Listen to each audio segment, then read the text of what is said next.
Season 7 is fast approaching here on MFL, and I thought what better time to drop a top 10 tips video than now. For those of you guys that might be new to the MFL platform and really getting into your first season, of course there is a new Flint division, so I'm sure there'll be some new managers out there looking for some tips on how to improve and how to get the most out of their club. With that being said, I've got some great tips in here for some more experienced managers as well. If you guys are enjoying the content, please do remember to like, subscribe if you're new. Let's get into the tips for today.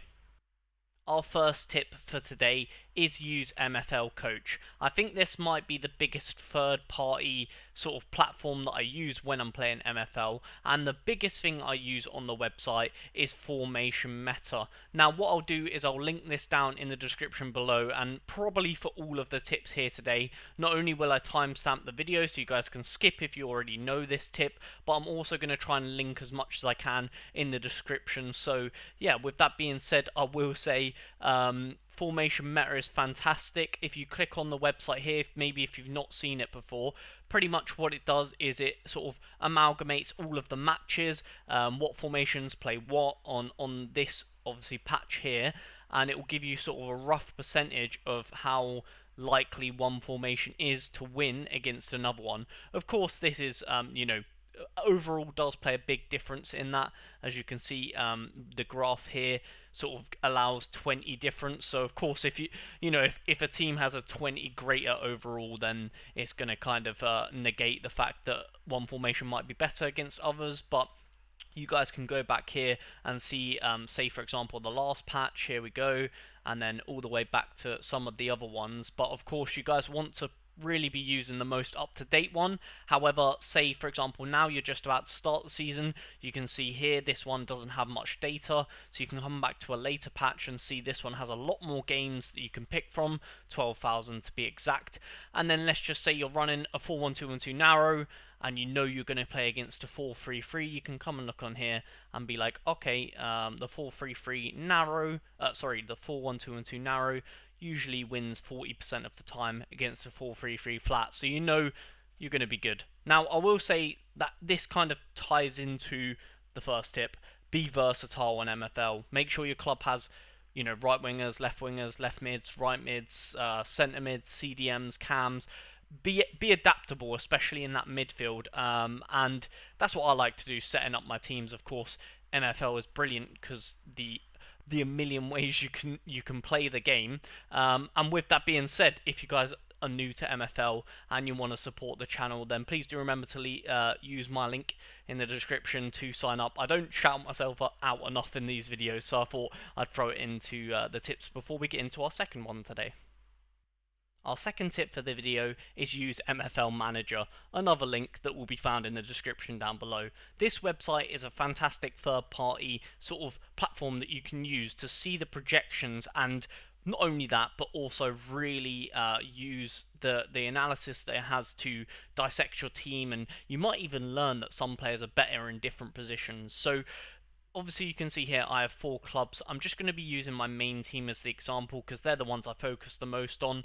I don't really focus too much on the other clubs, they're just used for progression, development, that sort of stuff.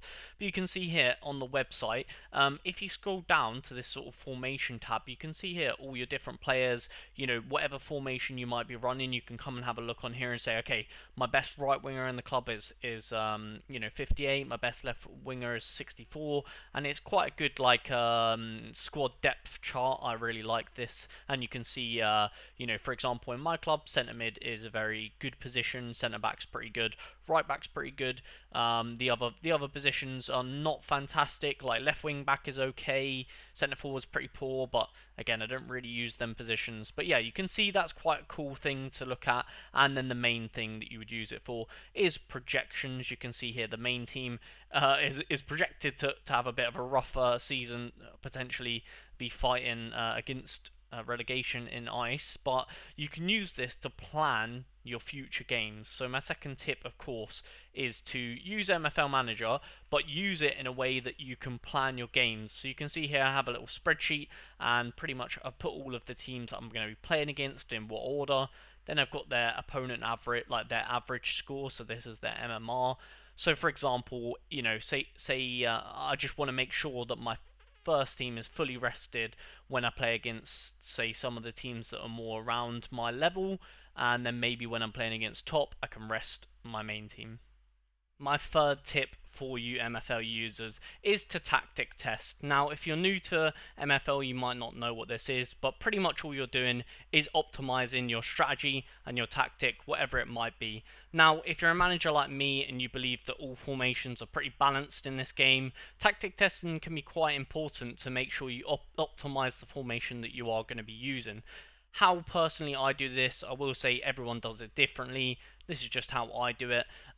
Is I'll have a little spreadsheet, of course. Again, link will be in the description down below if you want to use it, or copy and paste, yada yada yada.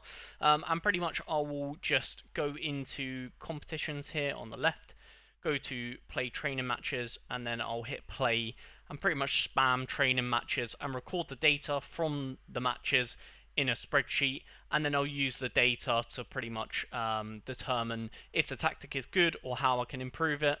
So for example, I run through 10 games, or as you can see here, I've just done an example of 3 games, and let's just say hypothetically I play 3 games and I win all 3, then I change something in the tactic, then I lose 2 games, then I'm obviously going to go back to the original tactic, and you can see here also I have sort of a performance, XG performance breakdown. So obviously the more in the positive it is, the better, because it means I'm creating a lot of chances, and then obviously vice versa with the opponent, you want that to be as little as possible so they don't create as many chances and they're less likely to score. Now, my next tip could have a whole entire video on its own, to be honest. With that being said, let me know in the comments down below any of these tips you want me to go into more detail about. But again, this is sort of just a brief overview of all the tips I suggest, and that is to make your club self-sustainable. Now, what I mean by that is pretty much always make your club make its own money, so then you don't have to keep depositing on MFL. How you would do that is pretty much just using, again, another third-party website here called Floaty. Again, will be linked in the description, and you will sell pretty much, so when there is a drop, you can find out the drop details. If you go on competitions, you will look on the calendar, and you'll have to scroll and look for what you can see here, the drop. Pretty much, when the drop hits, you want to try your best to buy a pack from the store whenever they drop, and then you will sell the pack on Floaty and pretty much just keep recycling that process, because you will always be in a profit, if that makes sense. So example, for those of you guys that might be new and might not understand, is if you have $50 in your Dapper wallet and you pay $50 for a standard pack, then you can sell it on Floaty for around $80. Then you'll have $30 profit, and then you just pretty much keep doing that, and it will make your club self-sustainable if you keep pretty much guaranteeing profit from something that you purchase, if that makes sense. Obviously, of course, there's loads of strategies you can do here. You can open the pack and try and sell the players for more. This is completely up to you guys, but I'm just telling you guys what I do. I do this pretty much all the time. Is I'll buy anything that I can on the drop, sell it for more, and just make my clubs self-sustainable. Back on spreadsheets for tip number 5, and tip number 5 is pretty much fail to prepare to fail. Now, I won't lie, this does require, well, it depends how many clubs you have, but the more time you have, of course, the more time you have to prepare. And if you have time to prepare, then you're more likely to get the most out of your MFL experience. Now, you can see here, of course, I have a spreadsheet here in Season 6, and I had loads of time on my hands, luckily. So therefore, I felt like I was able to optimize or get the most out of my agency and out of my clubs. You can see here that I planned every game, done all the overalls, planned who was going to play what game, even tracked their overall progress. I projected my points to be 51. I believe I got 50, so really optimized my performance there, and I've done this for all my clubs. You can see this is the academy, where I was projected 14 points, I got 19, which is great, and again the reserves projected 16, got 18. So I really optimized everything, planned every game, and pretty much that is what the tip is here. The more you plan, the better the performance of your clubs will be. Now, don't get me wrong, I'm not sitting here saying that this tip is quite relative to the person watching it. Of course, like I said, if you've got loads of time, then naturally you're going to have a lot of time to prepare.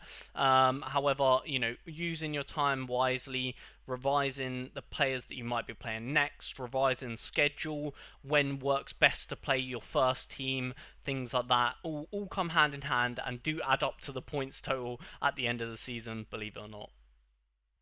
My next tip for the video here today is make your goals or your targets realistic. Now, everybody wants to go and win the league, let's be real here, but you have to be realistic with yourself.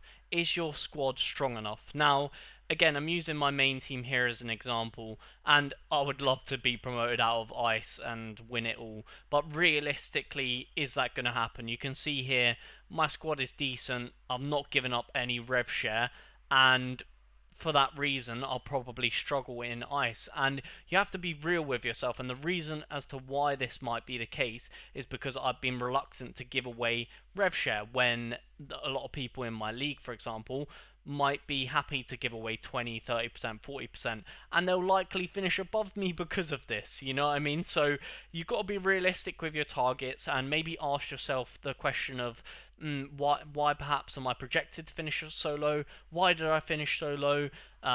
What is my target here? And again, it kind of ties into the last tip here where we talked about projected points that I've done here, is because I'm realistic with my expectations. I can see here with the spreadsheets that I've used, for example, a game here, the second game of the season, my average is 7 worse than my opponent, so I am expecting to lose that game, you know what I mean? So it's just being realistic with your target setting, and this way, if you are realistic, you're less upset when it doesn't go your way. My next tip is get involved with the community. Now, you can see on screen here, I have a fantastic group chat on X, and I use this for loads of different games, including MFL, and it's just great to be involved in the community. Get yourself, getting to know people and exchanging them sort of thoughts, feelings, and even obviously fantastic on the business sense, because you might be able to get yourself a few decent loans in there. And of course, if you just talk to people, then you're more likely to build that connection and potentially get bigger deals over the line. I know, for example, I have some great friends that I've met through Twitter and, of course, my fantastic YouTube channel that you should all subscribe to, where we've done deals such as, I give them a certain amount of common players, maybe 4 or 5 common players, they give me 1 limited, that sort of thing. So you can sort of negotiate different sorts of deals, and it's not just as plain and simple as the MFL, loan market, which can be quite a brutal place sometimes. Some people offer him for, or they want quite a lot for their players. When if you get to know someone and you talk to them a bit more, or you become a reliable source, maybe you loan from them a few times, you might be able to bump that rev share down a little bit. So yeah, my next tip is to get involved with the community and build that sort of community business branching, all that good stuff, and it really does help in the long run. My next tip fits in perfectly with the last tip, and that is to consume content at all costs. And the reason for that is because, of course, 2 brains are better than 1. You might miss something, especially if you're new to something. There's so much information that you might not pick up on something. You might have misread something, and a YouTuber or a content creator might be able to pick up on that and really be able to exploit and just in general improve your experience in MFL through potentially a tip like this video. Or there's other channels out there, for example Wendirtcast, who do a podcast every week, and it's just info, and generally speaking, the more knowledgeable you are on something, the better.